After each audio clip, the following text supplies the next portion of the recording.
already going to hand it over to our three speakers. And I'll stop sharing my screen. Okay, nice. Now I see quite a few videos already. Awesome. So maybe guys, can you just quickly introduce yourselves? We'll start with the lady, obviously.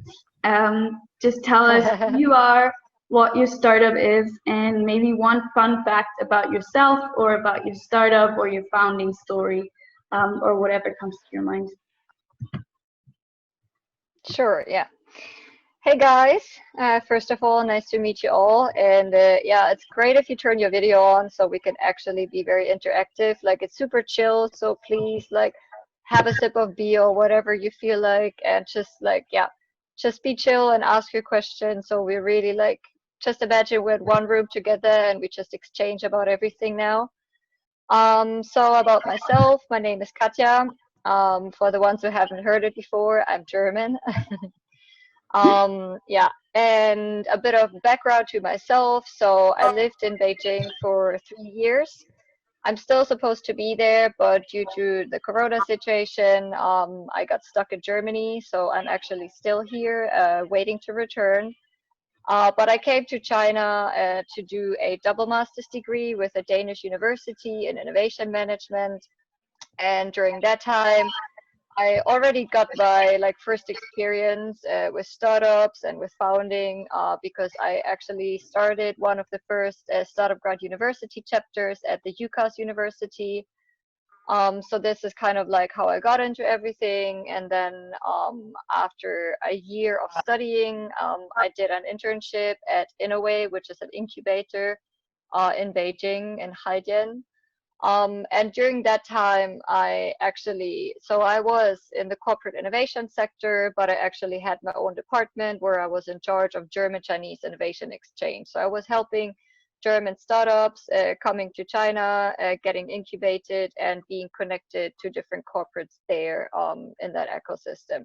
So during that time, I actually realized that there's a lot of space, like there's a lot of interest from the German but also the Chinese side for innovation exchange, but no one actually really knew who to speak to or like knew much about the ecosystem. I think there was always a lot of like misperception or like not enough information about how everything actually is in China, how everything works, and like a lot of fear as well of like really like taking that step and going to China also. Yeah, so at that point, I realized that there's a lot of space, and I think a lot of people are interested. So it would be amazing to like really help that, like help my own country, but also help China, that I kind of also feel very attached to because I've been living there as well. Um, yeah, so I co-founded my startup with actually my former boss at my internship. He's also German, so it made sense.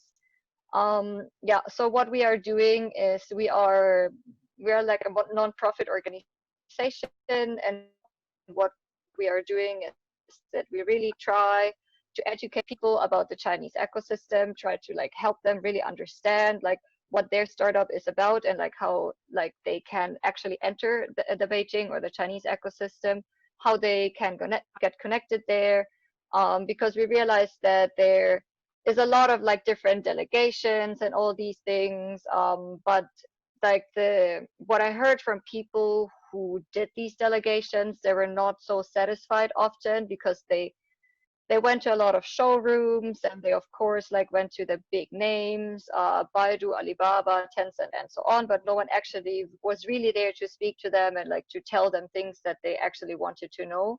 So what we are doing is that we try to educate, and we really try to like give them a proper network, really focused on what their needs are to help them really be connected to the right people in the ecosystem. And of course the same like from China to Germany as well.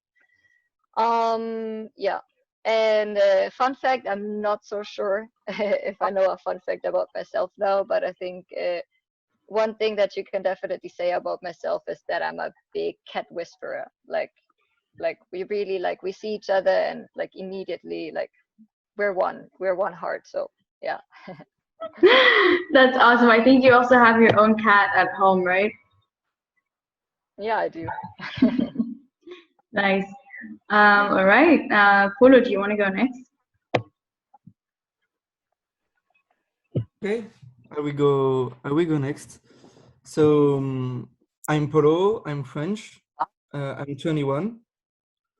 I'm still supposed to be in China for now, but yeah, you know, it's weird for now. We still don't know where we can come back.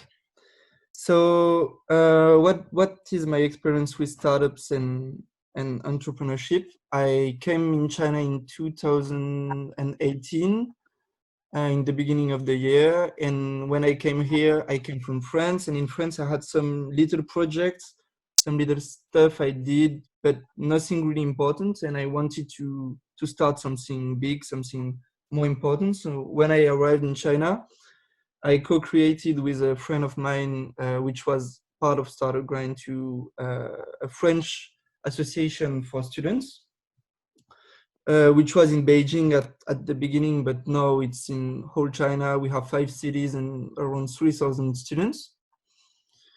So we created this to connect, mostly to connect French students with a French working ecosystem in Beijing. So we help them finding jobs after their studies, contacting companies, meeting them, and we're also helping them to adapt to China when they arrive here. So we created many things around this. Last year we had 35 events, so it's quite a lot. And when this project became a little bit big, I started to have some contacts, some connections, and I'm from a little region in the east of France, and I wanted to create a company, and so I decided to export wine from my region to China. And next to that, I created this startup, which is trying to find new ways of making Chinese people discover French wine. So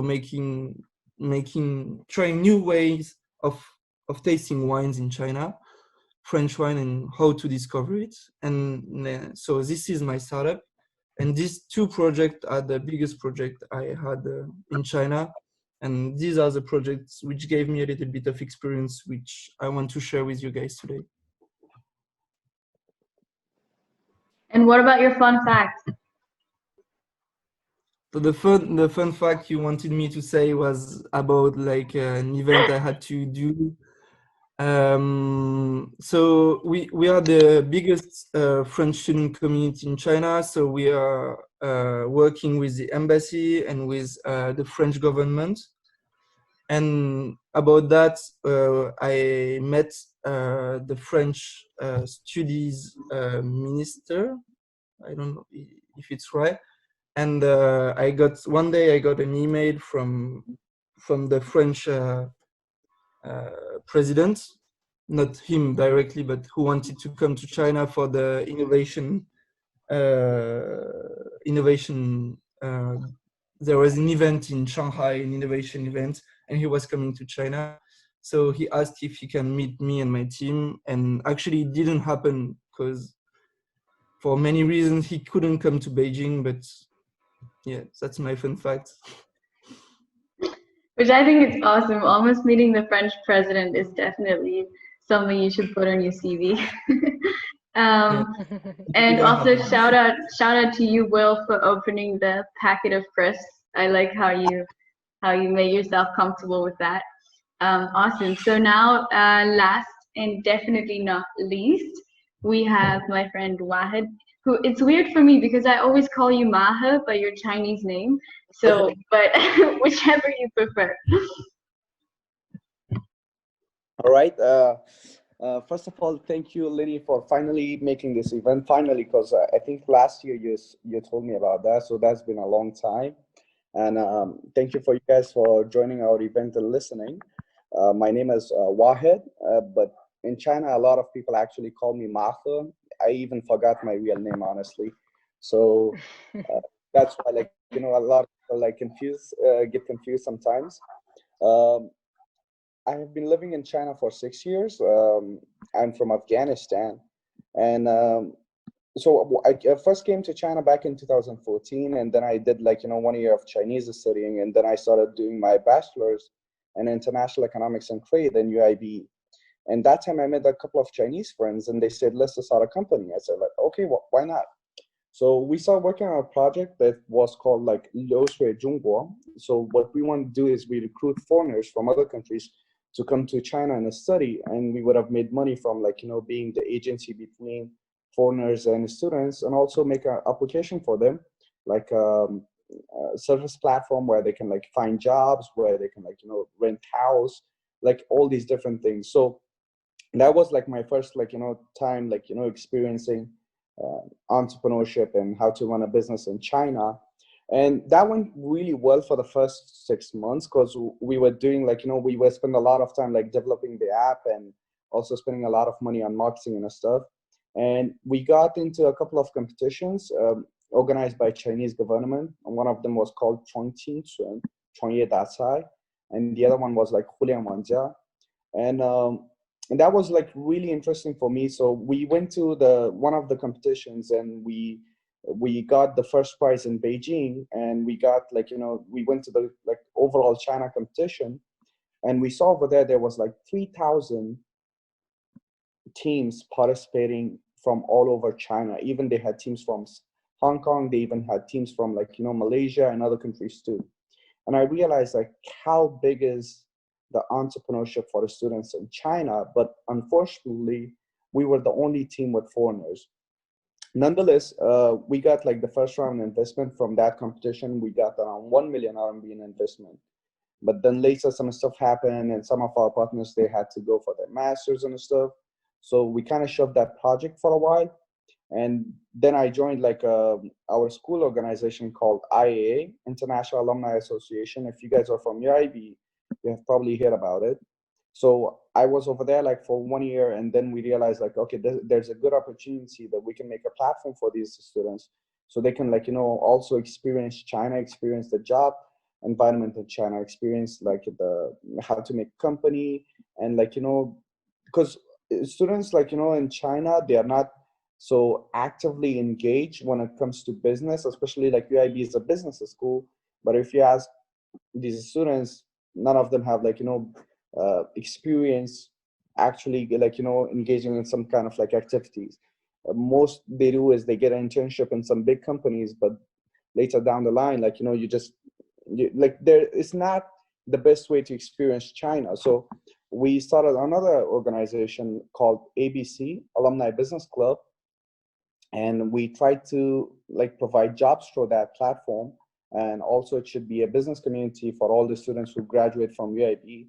And last year we also made like one of the biggest career fairs for foreigners, and we had a startup grinds as partners. Lenny was helping us. Well, Lenny was one of the event organizers. Polo brought a lot of like French companies to the event. So that was really nice. We had more than 500 participants and 50 companies. And later when we counted, like more than 100 students got like, internships and jobs for that career fair. So that was something really nice. And it was so nice. Like one day a guy came to me on the street and just like shook my hand and said, "Thank you." I said, "I don't know you." He just said, "Thank you." He said, because he found a job for that career fair. So that was like, really touching moment for me. So after we did that, then my friend Chris Onia, he's also like the founder of like IA. He came to me, he said like, let's make a education company, because he had a lot of like embassy resources. And so him, me, and a couple of like Chinese friends, we came together. We made a new company called Youfu. At first, what we wanted to do is we wanted to make it like a cultural platform for kids to learn and exchange like cultures with through different events. We would have taken them to different embassies. We collaborated with more than 30 embassies, and it was going very good. But we realized like, that's not enough. We want to make it like, something bigger. So we got investment. We also got like 1 million RMB in investment last year, and we rebranded the whole company. And we we rebranded ourselves as an incubator for kids. So what we are doing right now is we are developing like project-based curriculums, and we sell these curriculums to different schools, different places. We have made some like international community for these kids. Last year we did a cultural festival and we invite different embassies, and that was going very nice. And right now we're working on our online and offline classes. And but the COVID actually impacted us very much. So right now we are also like, you know, trying to figure out new ways of how we're gonna like, you know, like scale our business, because we directly serve to Chinese customers, to Chinese parents, and the education industry in China, it's extremely competitive, it's fierce, but you learn a lot. So that's like, you know, pretty much like, you know, all the businesses and stuff like, you know, I do. Through Alumni Business Club, I was able to talk to a lot of entrepreneurs, investors, and like I met with some really like experts and industry leaders of China. So that gave me a lot of like, you know, insight about how businesses in China works. So I'm really happy to be in this event. And if you guys have any questions relating like, you know, how to tackle a market in China, legal side of it, we even had people suing us, and I had to go and like look at the labor laws and everything just to make sure that we're not gonna like, you know, end up paying a lot of money. So like, you know, for the past 6 years we have been engaged in like, you know, many activities. And nowadays I'm just like, you know, busy with Yofu, and I'm also doing my MBA in UIB. And I don't have any fun facts though. I Just think you like also maybe one mentioned fact. quite a few already. Winning twice a million RMB investment, being sued. I mean, that's Yeah, an impressive list already. yeah, we like, you know, I didn't knew like, you know, getting sued in China is that easy. They just go to an application and they just file a suit against you over there. So that's really convenient for them.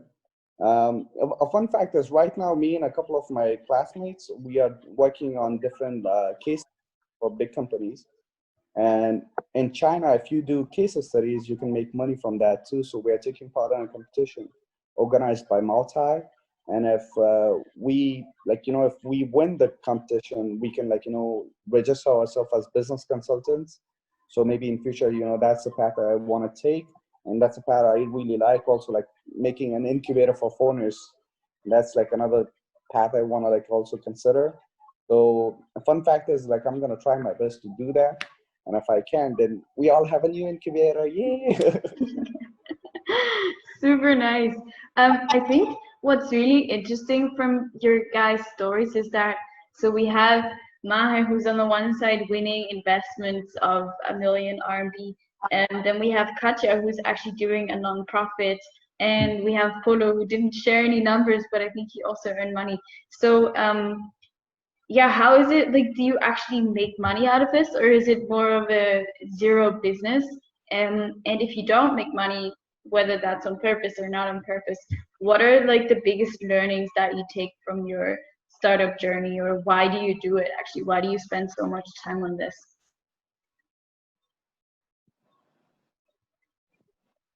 So yeah, oh.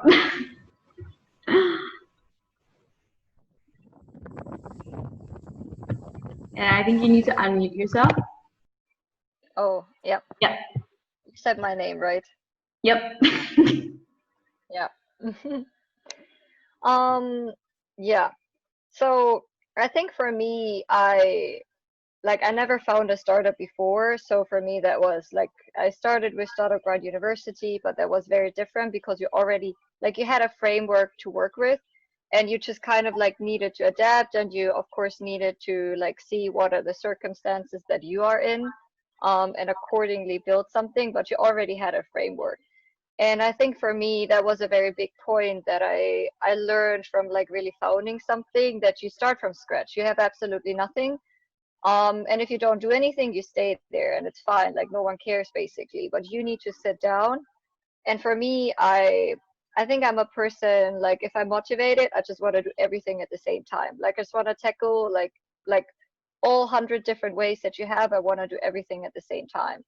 And I think this was like also something very big for me to learn, that you really need to figure out what is the core of what you actually want to do. Like what do you start focusing on?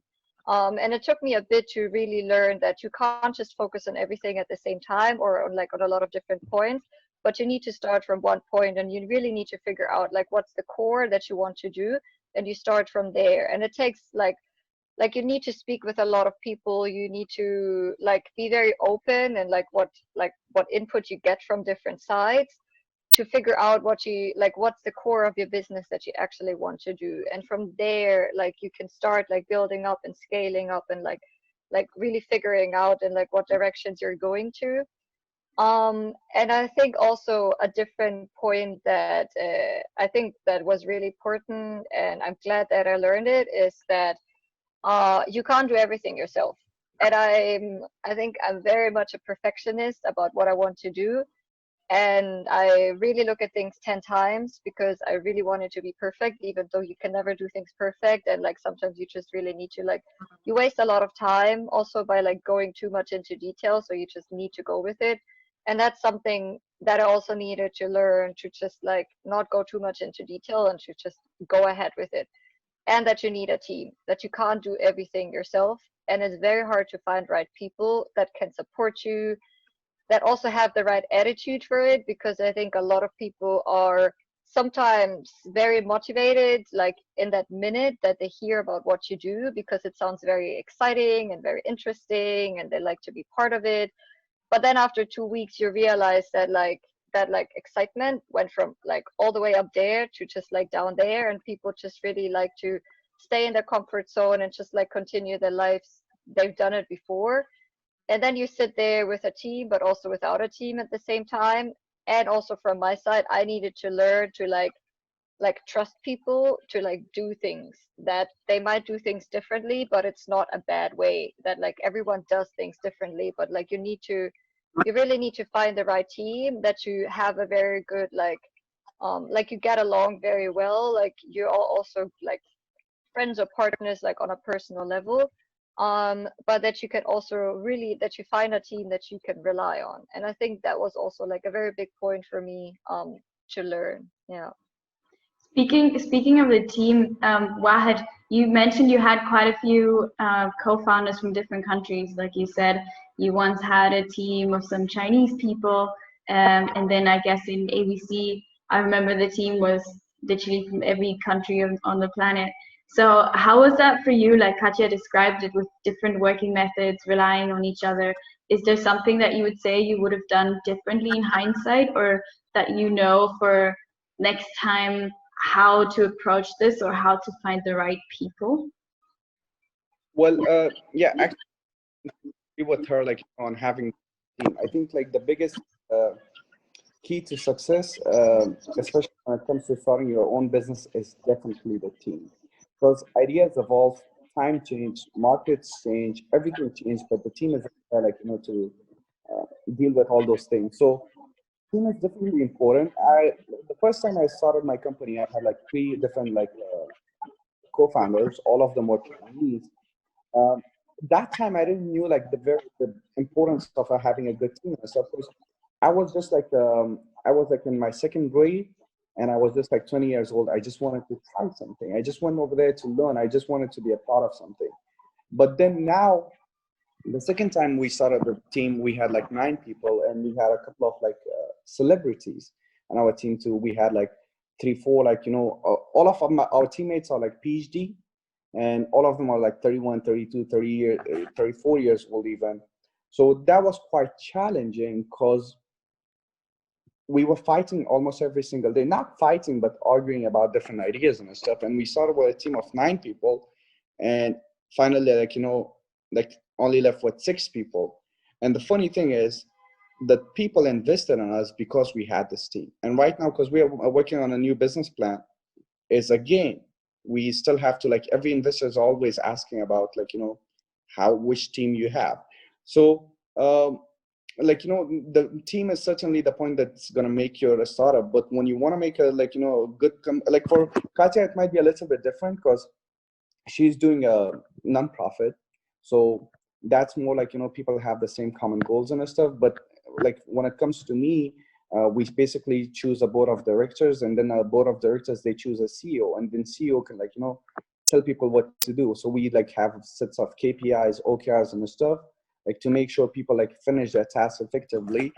But if I'm gonna go again and start like, a new business, I will be quite picky with the partner I will have. First of all, like, I have this model last year I created, like, for choosing the right people. You have to think about 6 things. So the first one, you need to find people who have a very like, positive mindset. That is very important. So if you're like looking for people like, with negative mindset and stuff, it's just gonna like, ruin your day. Next thing you need to have is like, these people should have the learnability. Like a startup is all about learning and growing. Every single day you have to spend like at least 3-4 hours of your day should be spent learning. So if you have somebody who's not willing to learn, as somebody very stubborn, that's gonna like create a lot of problems for you. After learnability, the next thing is like, these people should be very creative, because that's how you create value. So, and then they should be very initiative, because you don't want people who will be very passive. You need people who are extremely proactive, and that's how they're going to hold you. That's how they're going to hold you accountable, and that's how you're going to push your team. And apart from being like, so apart from having people who take initiative, they should have really good teamwork. And it all comes like, how you communicate with them. So if you want to choose a team, I would say like find somebody with positive mindset, learnability, creative, responsible, that they just don't leave in the middle, and taking initiatives and having good teamwork. So these are the things that, you need to consider. Later, I'm going to send a picture in the group too. Like that's what we made, like this formula for our company. And you guys can also like, use it from time to time. Awesome, that's really interesting. And maybe going further into challenges of, first of all, even starting up a company. So having been to China, and I think also most of the attendees here have lived to China, or at least been there. We all know that it can be difficult to kind of see through the system, know about the visa. Like, how do I even get started? Do I have to register my company? Can I just do something? So Maha, you also mentioned you had some legal issues. So maybe you can all tell us, maybe we can start with Polo. How did you guys set up your company? How did you do it on the legal side? So at the first point, I was a student in China, and I'm still a student in China. So the first point for me was to find out a way of keeping my Chinese student visa and creating a company. So at this point, I didn't find any solution. So I decided to go a little bit like not on the way, but I took another path, and I tried to create my company in France and to do everything I could to work in China, but without working in China. It's kind of weird, but I was in China, I was finding my customers in China and everything, and I didn't, but all of my activities are outside China officially, because I'm not working in China, I'm working in France. So this is kind of weird. This is like, all of my customers, as I said, are in China, but everything I do is in China, but on the contracts I make and on everything I do, because I'm working for other companies, I'm kind of recruited by companies to sell wine from them, and these companies make me French contracts, and then I'm using these French contracts to sign contracts in the name of the French company in China. So I don't know if you see the trick, but it's my trick, because I didn't find any way to have a working visa in China and a student visa at the same time. Hello, guys.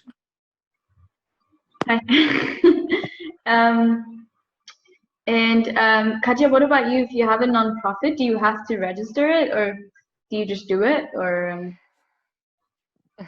Yeah, we just do it.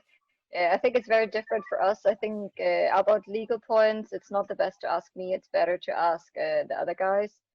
Um, we also had a bit of like we've done a very big event last year. Um, from also like someone outside of China coming to China, and like we've done the event in Beijing. So like it's a bit of a pain in the ass, like about all these legal things, like payments and all that. Like you really need to find your way around. It's not just a straight line, but I think it's never a straight line in China. But the good thing is that you always find a way. Like you just really need to like look for it, and you need to just like look what you can do, how you can do it, who can help you. I think especially in Beijing, like people are very supportive. Like you can really feel that like the startup ecosystem, it's like one big family. Like you really try to help each other. So you always find a way around it. But in terms of like having an entity, like we never had that issue so far. So yeah. Okay. And Maha, since you mentioned your legal issues, what was it exactly, or where did it go wrong? Oh, sorry, Adam. Yeah, for sure. Ask questions. Just interrupt.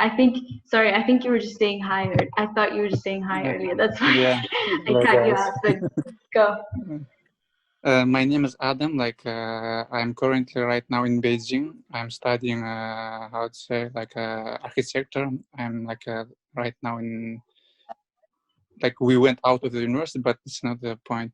I have a few questions, but before asking a question, I just listened what Paul was saying, that he cannot be in China because of that he cannot get at the same time working visa and student visa. If you have a student visa, you don't need to work on visa. That's my research. Like I did the research, so maybe you can check it by yourself. If you are elder than 18 years old, that you can stay inside China and you can do the work. You can create your company and stuff. That's just what I know. And I'm not sure if it's 100% or not, because my lawyers was, how to say, telling me I was doing some research. I have some questions about, because now I am doing a startup for the 501 RMB. Now I'm looking for investors, but I don't know where to find them. So that was a question, like Wahid, like how he was finding investors, and if it was a Chinese or foreigner, and how he did the registration of the company with the Chinese people or by yourself. Because right now, when I'm trying to do some business, I have to give the 51% of the ownership to the Chinese person, which is not quite good. And if it's possible actually to get the investment from the government, because I did the registration to one of the government companies. I don't remember. I have the name in the computer, but they were gonna reply me back tomorrow. So I want to know if the government gives investment to foreign entrepreneurs. Okay. I think first of all, like, really nice questions, and let me explain the whole thing. Like, first of all, how you can register your company, and then how you can get investment. All right. So the first thing is, like, company in China, there's basically two ways. One, you want to have like a Chinese partner, and one you want to, like, be the legal owner of it yourself. So the one that you want to be legal owner yourself is better, like, to register your company in Hong Kong and other places, and then you're gonna, like, create a branch of it in China. That way you will have the full ownership of your company. Because in China, when you register your company, you need to have like a bank account in Zhaoshen Yinhang, and that's where they're gonna directly like deduct taxes, payments, everything right from the bank. They will not even ask you. That's how, like, Chinese money, like taxes, it just goes from, like, from your company. But if you want to, like, make a company in China, there's a thing called faran, or like legal owner. That person should be Chinese. And that's why it's very important to find a good team, somebody you can trust with, and you can have that person as your faran. So that is the next way that you can do, but not necessarily you have to give like 51% of your company. And it also doesn't affect you being a student, because you can be a student, but you can still make a company. You can work part-time. You just need to talk with your schools. And now, like, the school, it's, let me just say, it's not fully legal, but it's also not legal. It's undefined. It's a gray area. So you can operate in here very easily. as long as you don't get yourself in trouble. But it's also like, it gets a little bit tricky though. So you can register your company as with the student visa. You can actually work in your company as a student.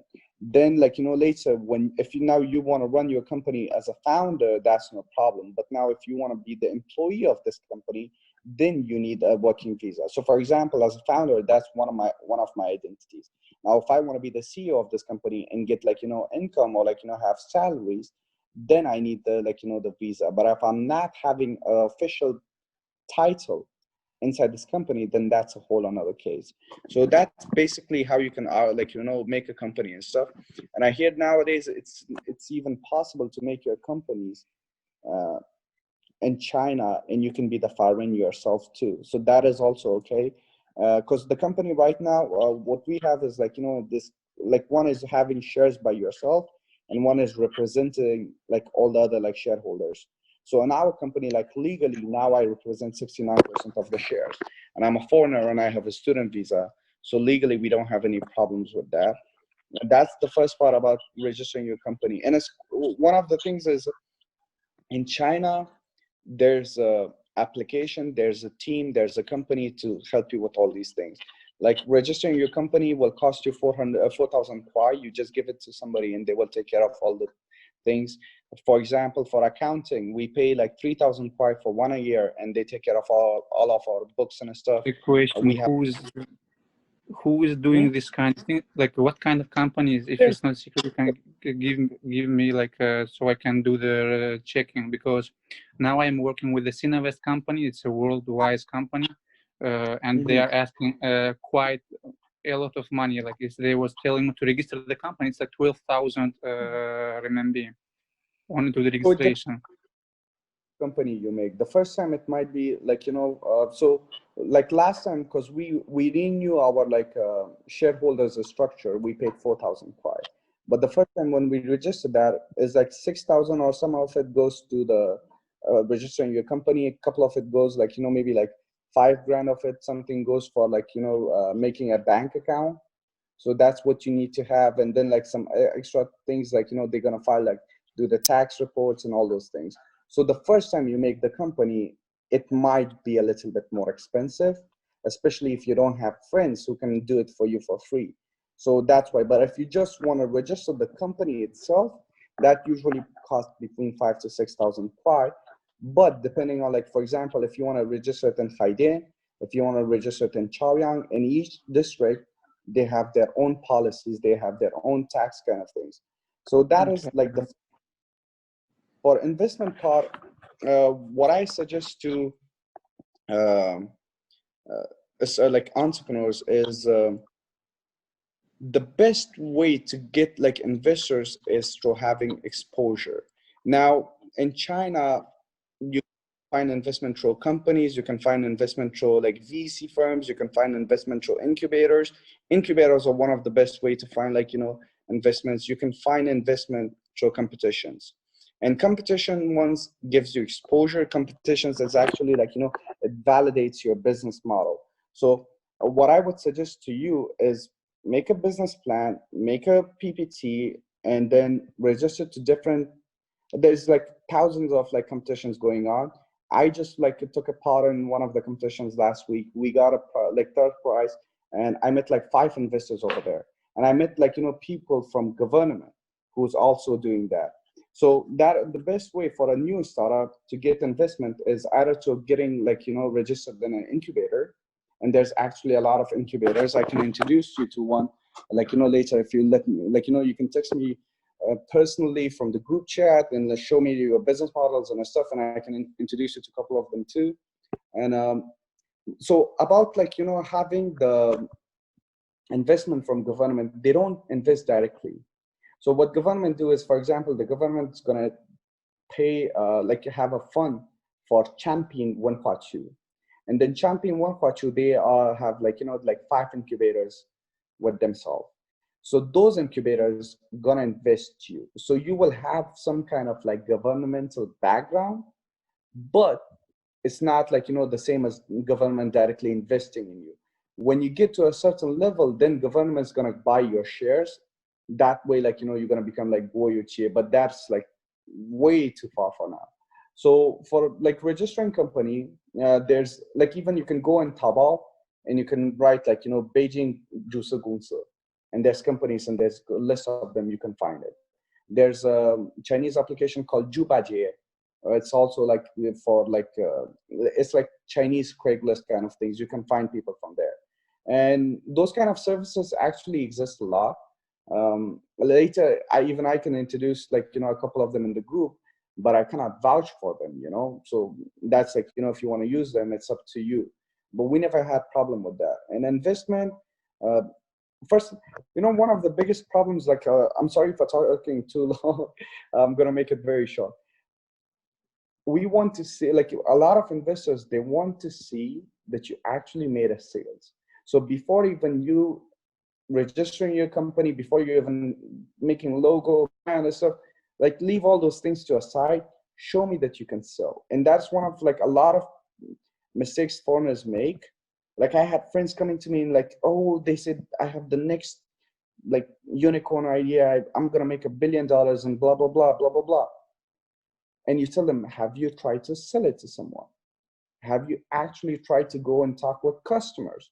Like, you don't even need to have a product. Just go and test it out, and then you will know like what you're gonna get in. So starting a company, you don't even need to register. You can basically operate for like 5-6 months. Nobody's gonna come look for you. Government, like especially Chinese government, they will not like come and like stop your business and stuff. Legal things are not that like serious in China. What you need to know is you have a good business. You have a good business that can actually generate money.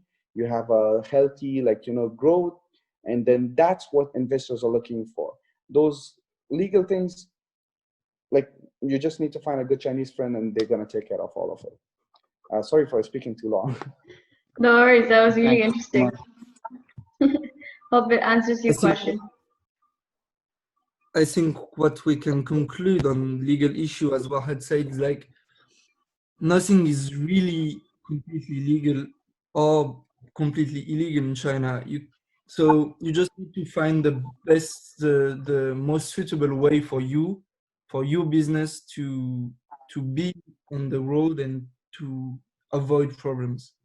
I think that's for the legal part, the investment part. Wahed like told a lot and really interesting stuff. But for the legal part, as I know, I had a non-profit organization, and it's not legal as well, and they don't cause you any trouble. And for the startup, it's like you just need to find the best suitable way for your company. So. One more question, guys. Does like anybody knows, like Wahid, for example, if you get the investment from the investors, I think you forgot to tell, like, it was the Chinese people or the foreigners who invest in like company, and if you can share some places where we can like new startups can go and do the presentation. Because, for example, my presentation and finance and project and everything is ready. But for me, the big problem is right now that to find a place where the investors are coming to the event. So the startup students like me, like, will go and do the presentation.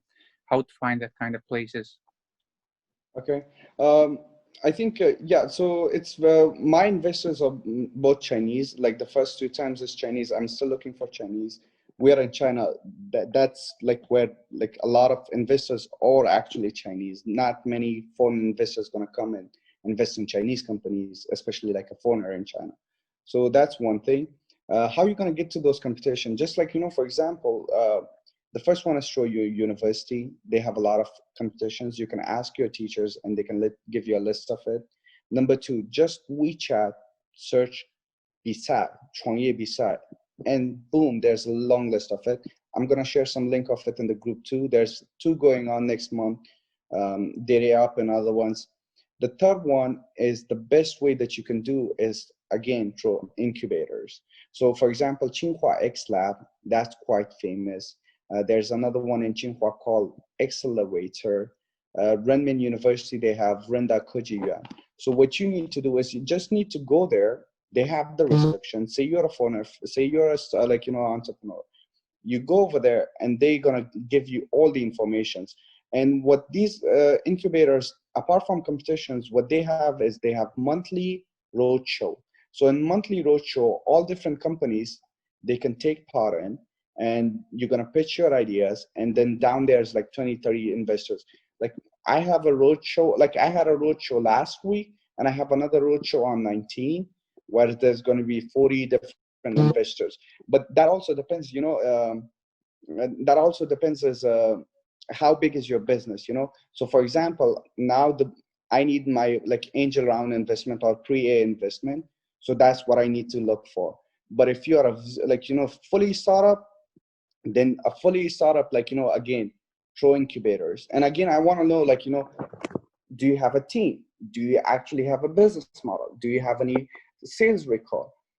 Don't worry about legal issues. I think legal issues is just something like, you know, it's kind of like excuses, or not excuses, but this is like, it's something that we are scared and we just giving ourselves like reasons to worry about.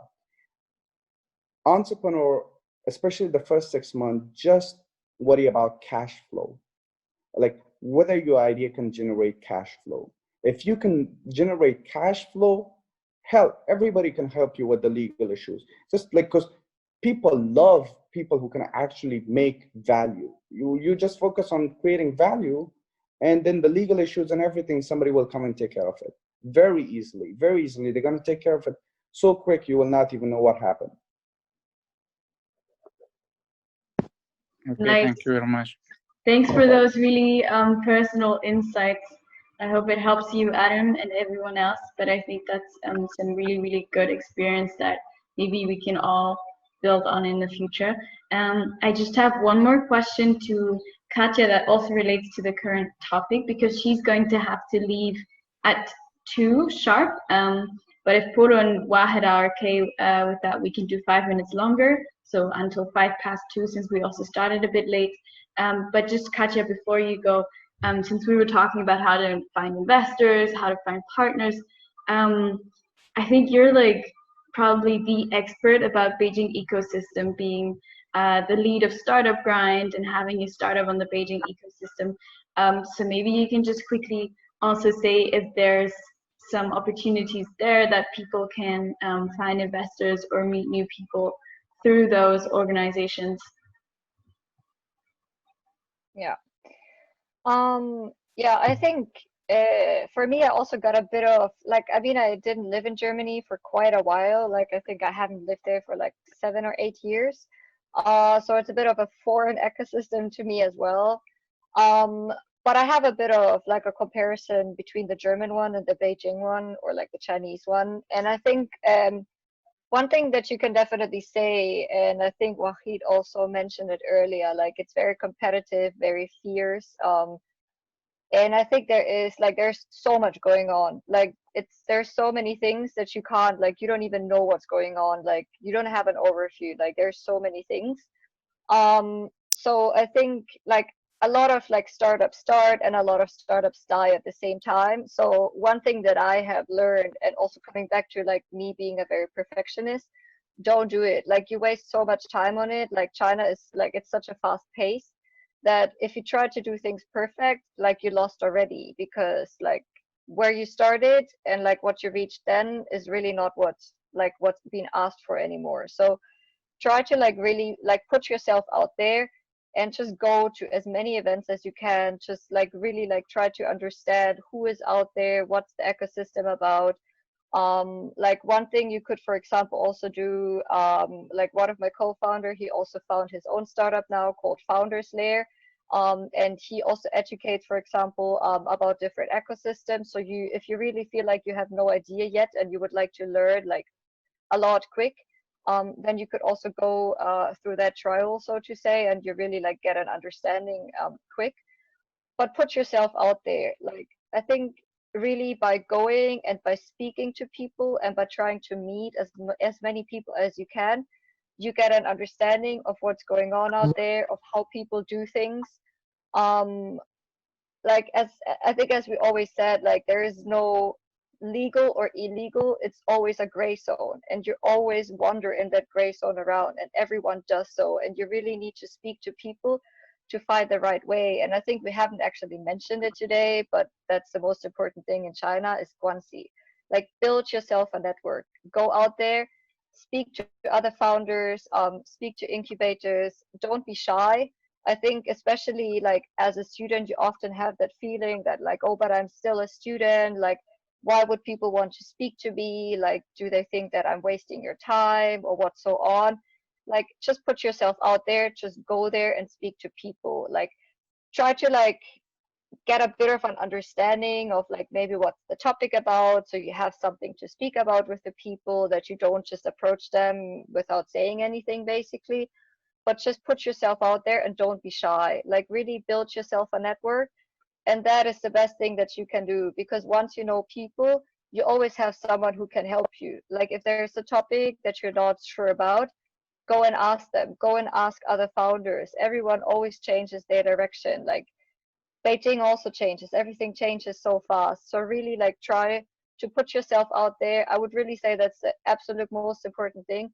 Put yourself out there, speak to people and learn from them. And they can really teach you a lot. And they don't just teach you about the ecosystem, but they often, like, you hear about their personal problems, like how they, like what they encountered. And then you also realize that like, oh, like maybe I'm also like a bit stuck in that direction, or like you just like like try to get as many information as you can, try to understand like what that means and how you can use it like for you personally.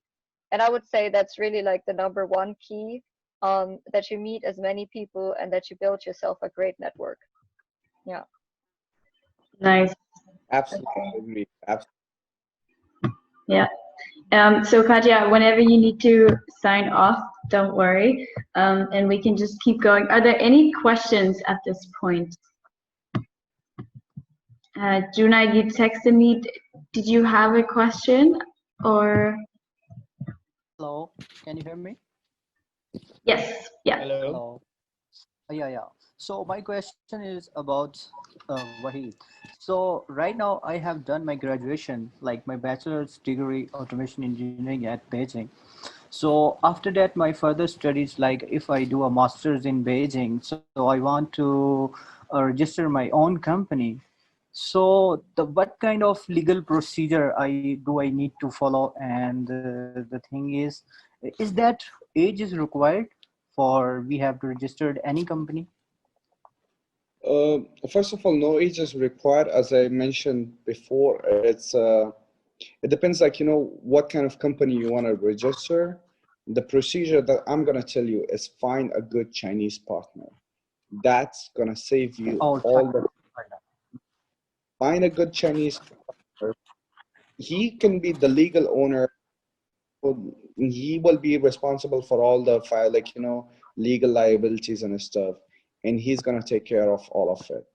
And you just focus on building your business. You need one Chinese partner who's gonna come and become the legal owner of the company. Once you both have that, then you need to find a team that's gonna help you with these registration, because now nobody's doing those stuff by themselves, because it takes like 10, 15 days and you just keep running. So now there's a lot of companies that their job is just to register your company. You pay them 10,000 kwai, 12,000 kwai, 15,000 kwai, like whatever money they ask for. And the 10 days, they're going to give you all the documents and everything is done, taken care of.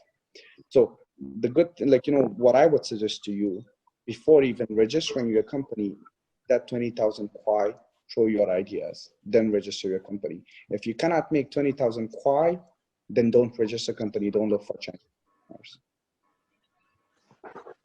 Oh. I have one more question.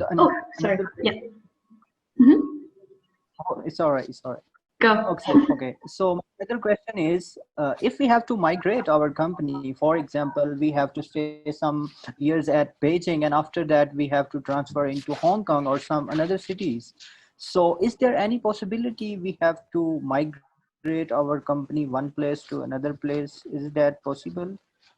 It's very simple, especially like if you're doing it inside China, that's really simple. If you want to do it in Hong Kong, what usually the legal system is like either you create a sub branch over there or you register your company. The same goes like in other cities. You can just register your company. Like in China, they add this Beijing, whatever, like, you know, whatever city you are. So you just go to another city, you register your company again, and that's taken care of, and you can shut off Beijing branch, or you can keep the Beijing branch. You can open a sub branch. That's how you can migrate. And for other countries, you just need to register it one more time. Okay, thank you so much. Thank you. Actually, speaking about that international aspect, what we haven't talked about, Polo, is that I think it's really interesting that you actually you have two countries that you have to have in the back of your head and be aware of. So you have France and China. And how did you? So I think for you with the logistics, it must have been quite difficult in the beginning to, like, how did you even import your wines, or how do you get them from France to China? Like, also with what Katja mentioned, you're just a student, so how do you approach actual logistics providers and say, hey, by the way, I have this business, and really, you know, kind of sell yourself? So maybe you have some insights on that.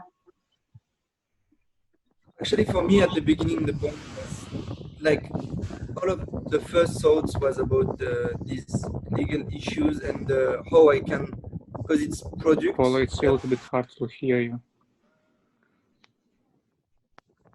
There's some background noise on your side, Polo? Yeah, it's hard to hear. It's really hot there. I'm sorry. Yeah, now it's good. Perfect, thanks. So sorry. So the first point for me was thinking about these legal issues. So how am I going to import wine and this kind of stuff? So I decided to take like a way which was, I was not selling wine directly, but I'm hired by French companies to sell wine from them. I'm kind of a commercial engaged by French companies to sell wine to Chinese companies. This is the way I sell the wine.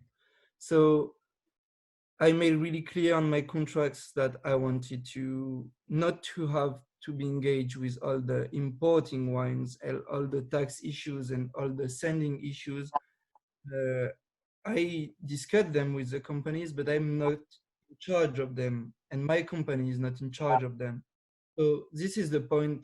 This is the way I had to avoid the problem with the borders in this kind of stuff. It's like I'm making people pay more, but I'm not. So I'm paying the other company to take care about all the logistics, because for this kind of stuff, it's kind of impossible. It's really hard to make it through when you're a student to import stuff. So, for example, at the beginning, I kind of mostly do B2B, so business to business. And at the beginning, I need to make people taste the wine and this kind of stuff. So I needed at the beginning to receive a little amount of wine. And this wine, at the start, I had real trouble to get it, because it was like not that much, but it was around 30 bottles. But 30 bottles for the Chinese government, I don't know why, but they didn't want to accept it at the border because they considered it as a custom, as a good, as a selling good, because nobody is importing for them. Nobody is importing this much wine when they don't want to sell it, and they're true actually. But so what I did is I asked some friends to take the wine for me in China when they came and this kind of stuff. So it was, and at the first delivery, I took a part of the delivery for myself to help try, to make other companies try the wine and taste the wine. So this is my way of getting away of these logistic problems while importing stuff and goods in China. This is how I did. But there are, as always in China, there are so many ways you can take, so many paths you can follow. This is just my path.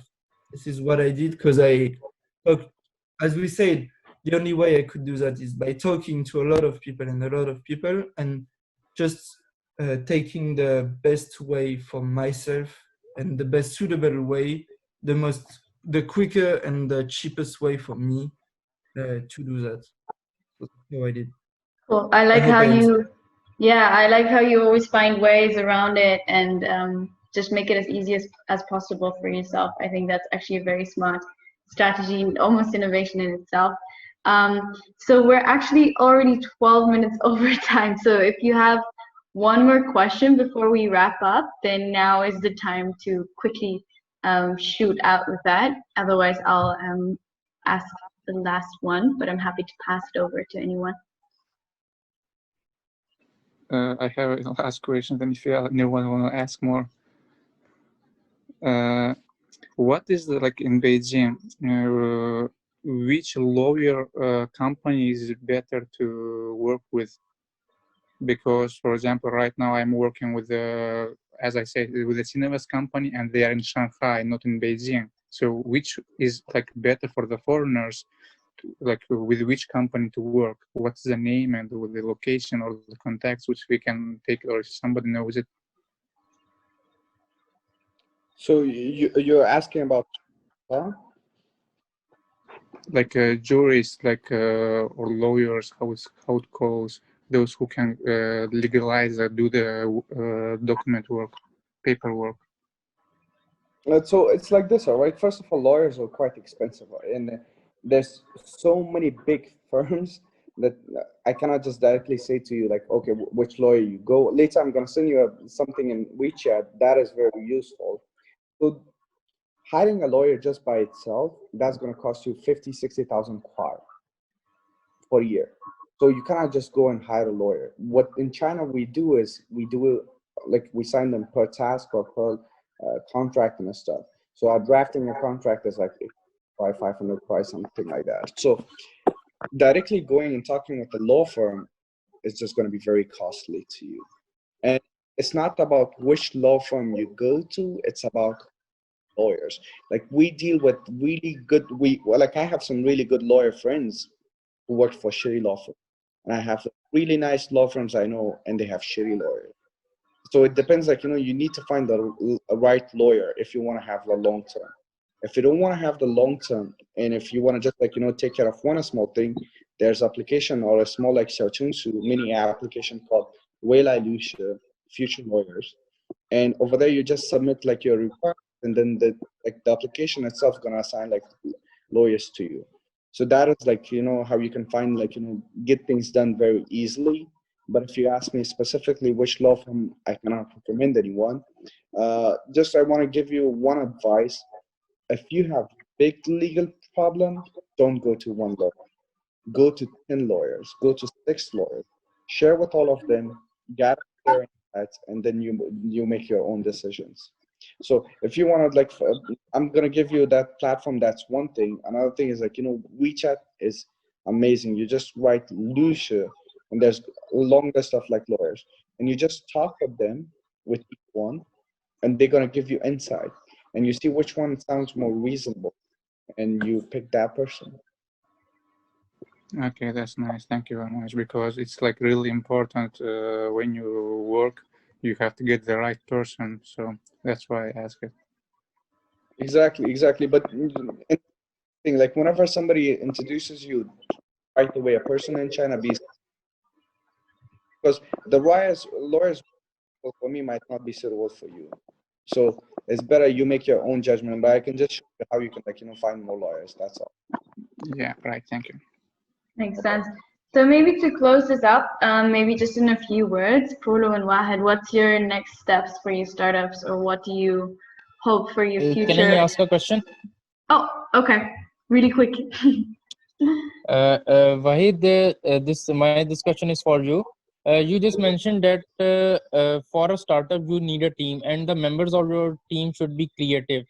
I just wanted to know, it is a simple question, that how do you test the creativity of the members? That on what basis do you know that that person is creative, or that person should be in my team, and that person should be allowed to work with me in the startup? It's very simple.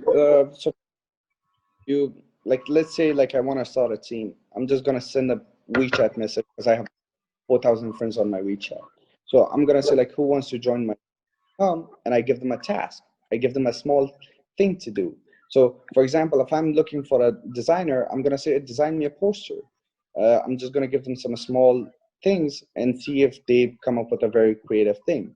The next thing, if it's like I want them to solve, like, be a manager and stuff, I will have them solve a case for me, or I will have them solve a problem. And how will they solve a problem? How will they execute those stuff? Then that person is creative or not.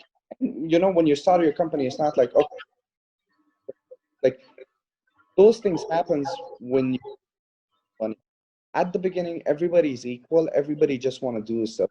Just bring up, like, have people, like, together, say, guys, we want to make a company and we want to, for example, sell mattresses in China. Who have the best idea to sell it? And if that person comes with really good ideas how to sell it, you have them assign a salesperson. Somebody comes with, like, with logistics, you assign a as logistics. So that is very small thing. Just how good they are by giving that, by actually making do stuff. Okay, I thank you, think Wahid. to this, I think to this question, like I have something to say. Like if you are the beginning, if you just start, how to say, without even team, you just create, you just get people who want to work with you, and at the, how to say, when you will be working, you will see if people are comfortable with you, if you like them or not, and then you can like ask them to leave, or if they want to stay or not. Like, you can decide by yourself, I think. All right, so let's just close this with next steps. I don't know, maybe you're planning to start a new startup, or you're gonna plan to grow your startup. So maybe just in a few words, as a goodbye speech, basically. Yeah, let us know what your next steps are. Want to Let's go? go. Mohammed? You go first. Okay. So for me, the next step is like, for now, I'm stuck in France. So all this startup is kind of a problem because I cannot make anything, because the essence of this company is to make the taste people the wine, so it's hard. So I'm probably going to sell it soon and to start a new startup in France, because I will probably stay in France for a while with the online classes and with this virus. So I'm probably gonna start a project. I wanted to start since a long time, and I didn't have the experience and the abilities to create it. And now with all this experience, I think I'm ready. So I'm going to start like my life project, like the startup I wanted to create since a while, since 5 or 6 years. Exciting. I hope in 1 or 2 years I can come back and talk about this. Cool, nice.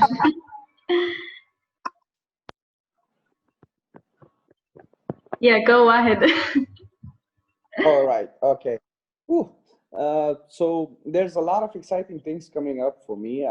First of all, for you, I was just working on the business model today because we are looking for new round investment, but this time we're asking for a lot of money. So I don't know, like, how is that possible? We're asking for 5 million RMB, and let's see how it goes. That's one thing.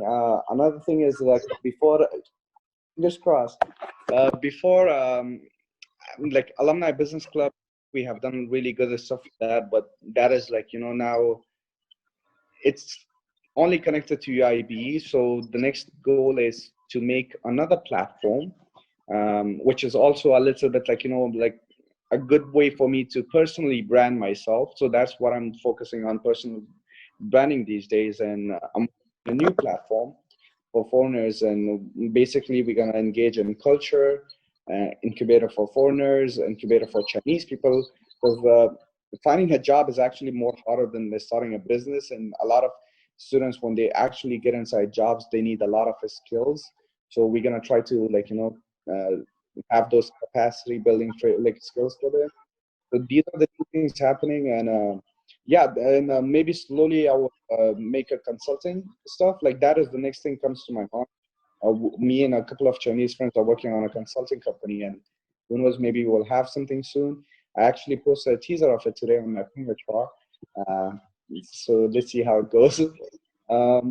And also at the end, like, I just want to, because we have a lot of like, students in here today, like, wants to become entrepreneur. And trust me, it's a very amazing thing.